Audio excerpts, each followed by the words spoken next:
সকাল সকাল বাসি কাজ এবং স্নান সেরে ঠাকুরের নাম নেওয়ার পর মনে যে কী প্রশান্তি আসে সেটা তোমাদের আমি বলে বোঝাতে পারবো না। তো হ্যালো এভরিওয়ান, আশা করি তোমরা সকলেই ভালো আছো, আমিও ভালো আছি। আমার প্রতিদিনের গল্পে তোমাদের স্বাগত এবং রাধে রাধে হরে কৃষ্ণা বলে আজকে ব্লগটা এখান থেকে আমি শুরু করলাম। এখন বাজে সকাল 9:15। এতক্ষণে তোমরা বুঝতেই পারছো আমার সমস্ত কাজ কমপ্লিট হয়ে গেছে, মানে বাসি কাজ, স্নান, এগুলি। তো নিচে এসে আমি চাটা করলাম, বাবা মাকে চা দিলাম এবং নিজে খেলাম। খেয়ে দিয়ে এই যে দেখতেই পাচ্ছ ডাল সিদ্ধ বসিয়ে দিয়েছি। আজকে রান্নার চাপটা একটু কম, সেজন্য একটু দেরি করে রান্না বসাবো। আর মা বাবা গেছে বাজারে। তো আজকের দিনটা কীভাবে কাটাই তো সেটাই তোমাদের সঙ্গে আজকে শেয়ার করব। তো চলো দেখতে থাকো। তো অনেক দিন ধরে ভাবছিলাম যে আমি ব্লগটা দেবো, কিন্তু দিতে পারছিলাম না, কারণ তোমরা তো জানোই এখন হচ্ছে ওই গ্যাসের ইকেওয়াইসি, তারপরে হচ্ছে জনগণনা ফর্ম এসব ফিল আপ করার জন্য টাইম দিয়েছিল 15 আগস্ট অবধি। তো এই নিয়ে আমি দৌড়াদৌড়ি করছিলাম। তো যেহেতু তোমরা অনেকে জানো যে বাবা এখনও পুরোপুরি সুস্থ হয়নি, তো সেই জন্য বাবাকে আমি এসব কাজের মধ্যে ঢুকাতে পারবো না। যখনই চেষ্টা করি কোনো ভিডিও করার নিচের ঘরে, তখনই এত নয়েজ হয়, ঠিকমতো ভিডিও করতে পারি না। যাই হোক, তো সেই জন্যে আমি ওই বাড়ির এসব কিছু করার জন্য আমি দৌড়াদৌড়ি করছিলাম। তো ইকেওয়াইসিটা মা আমাদের যে গ্যাস ডেলিভারি দেয় যে দাদা, সে দাদার কাছ থেকে মা করিয়ে নিয়েছিল। সেজন্য অসুবিধা আমার বেশি খাটতে হয়নি আর কি। আর ওদিকে হচ্ছে যে জনগণনার যে সেন্সাসের যে ফর্মটা যে ফিল আপ করার জন্য যে টাইমটা দেওয়া হয়েছিল 15 আগস্ট অবধি, তো সেই ফর্মটাও আমি দৌড়াদৌড়ি করে আর কি ফিল আপ করেছি।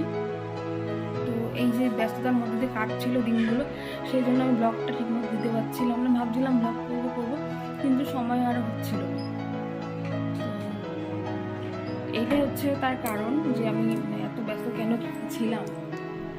তো যাই হোক, দেখি বাবা বাজার থেকে কি আনে না আনে, সব কিছু তোমাদের সঙ্গে আজকে শেয়ার করবো। চলো দেখতে থাকো।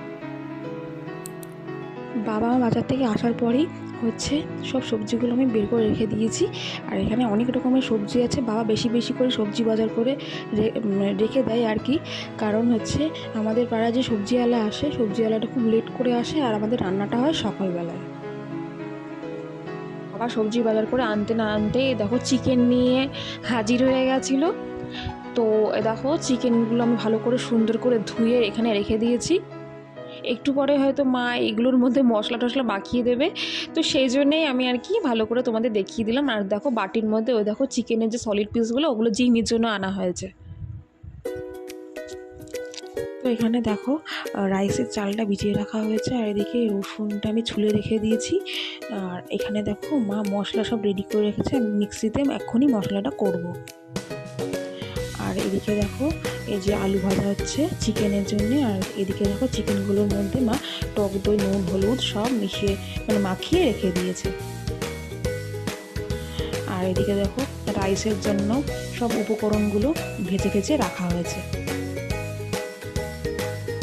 তো চলো দেখতে থাকো। ওই দেখো সকালে খাবার নিয়ে আমি বসে পড়েছি। সকালে আমি আজকে পান্তা ভাত খাবো। তো অনেক দিন পরে আজকে আবার পান্তা ভাতটা খাবো আর কি। পান্তা ভাতটা খেতে বেশ ভালোই লাগে, আর খেলেই সঙ্গে সঙ্গে ঘুম পেয়ে যায় আর কি। তো চলো খেয়ে নিই। তো চিকেনটা এখন রেডি হয়ে গেছে, আর দেখতে যখন সুন্দর লাগছে তাহলে খেতেও সুস্বাদুই হয়েছে। যদিও বা মাই রান্না করে, আমি রান্না করি না চিকেনটা। আর এদিকে দেখো রাইসটাও হয়ে গেছে। তো মনে হচ্ছে কতক্ষণে খাবো, জিভে একেবারে জল চলে এসছে। দেখো খুব সুন্দর লাগছে দেখতে, খেতেও খুব সুন্দরই হবে। তো চলো খেয়ে নিই, তারপর কথা হচ্ছে।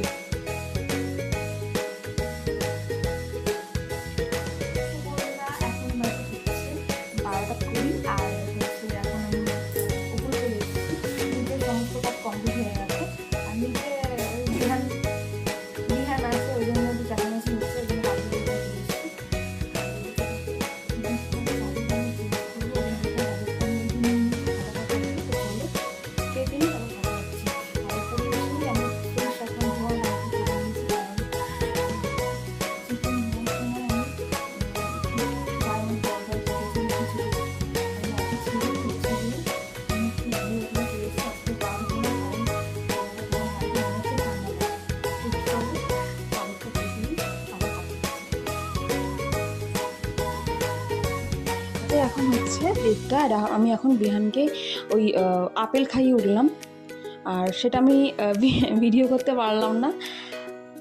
আর যাব হচ্ছে এখন ছাদে জামা কাপড় মেলতে। আর দেখো এই জামা কাপড়গুলো ভাঁজ করা হয়নি, তো চলো ভাঁজ করে নিই, তারপর কথা হবে। তো চলো দেখতে থাকো। এখন সন্ধ্যে 7:30, আর বিহানকে দেখো আমি খাওয়াচ্ছি। দেখো ফোনে কার্টুন দেখছে, তো চলো খাইয়ে নিই, তারপর কথা হবে। কিছুদিন ধরে মা দাঁতের ব্যথা এতটাই ভুগছিল যে দাঁতের ব্যথা কমতে না কমতেই দেখো আজকে দাঁত তুলে এসেছে। এ দেখো শুয়ে আছে, আর আজকে আমি ভিডিও করে না দেখালে অনেকে বিশ্বাসই করতো না। সন্ধ্যাবেলা বিহান একটু বেরিয়েছিল, আমি আর বেরিয়ে আমার ইচ্ছে হচ্ছিল না, বাড়িতেই ছিলাম মার সাথে।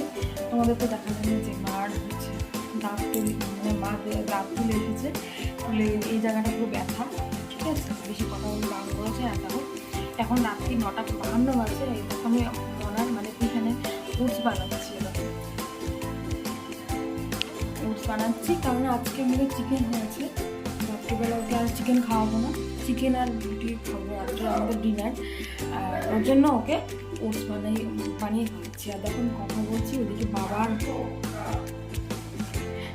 বিহান তুমি চেঁচামেচি করছে।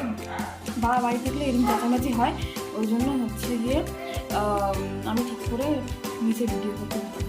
চলো ওটসটা বানিয়ে নিই, তারপর কথা বলছি। একেবারে রাত্রে ডিনার সেরে কথা বলবো। ডিনার করে এই যে চলে এসেছি ওপরে, এখনই একটু পরে ঘুমিয়ে পড়বো। তো আজকের ব্লগটা আমি এখানেই শেষ করছি, দেখা হবে অন্য কোনো ব্লগে। তোমাদের আমার ভিডিওটি ভালো লাগলে অবশ্যই লাইক কমেন্ট করে আমার চ্যানেলটা সাবস্ক্রাইব করে দিও। তো এভাবেই আমার পাশে থেকো। তো আজকের মতো শুভরাত্রি, টাটা।